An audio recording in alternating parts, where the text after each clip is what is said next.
Okay, so the lane we know is going to transition, and the second indicator of the lane transitioning, though, is what the ball's doing through the pins. As a bowler, we still need to keep aware of that. So what kind of things can we see if the ball's getting to the pocket but not quite giving us the right result? Well, you know, great ball motion, you're going to have a certain look. That ball's going to transition. It enters that 1-3 pocket for a right-hander, 1-2 pocket for a left-hander, and it exits right off the pin deck at the back. That's a great ball reaction. Shouldn't have to move, shouldn't have to make any adjustments. But when we start seeing those light pocket hits, you're going to see the ball reacting more to the right side. Enters the 1-3, maybe light, but you see it deflect to the right side.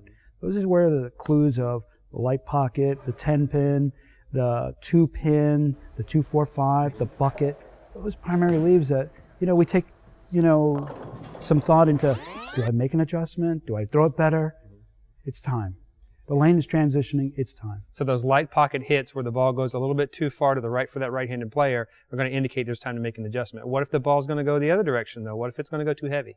Well, if it's going too heavy, you know, we're going to have to obviously make an adjustment, but the clue is really watching where it's going through the pin deck. We're watching it exit, maybe left of the 5, or behind the 9, or behind the 8, I'm sorry. And you obviously the leaves are going to be the 4-pin, the 4-9, those heavy shots, or even a split. Yeah, it could be the ultimate penalty when it comes to too high on the pocket. The splits are going to get in the way if the score is being pretty high. Yeah. But there's plenty of physical game adjustments, though, once we get an identification of what the lane's doing and the pins are doing that we can make that'll help increase our scores and increase our averages, right? Right, and those adjustments are going to be the principal ones, really the simple ones. A little left or right on the approach. Those are the basic ones. You know, we learn that as a bowler. Maybe some equipment changes. You know, it's time. We'll look into our bag, see another ball reaction that we're looking for that maybe can travel a little bit further and react a little later. Or maybe vice versa. Maybe we want that reaction a little sooner.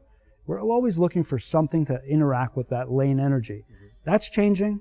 We need to change. Yeah. So as our lane changes, we have to change, obviously, and having the right kind of tools are going to help us increase our chances of making the correct change at the right time, which is going to ultimately increase our scores. Yeah.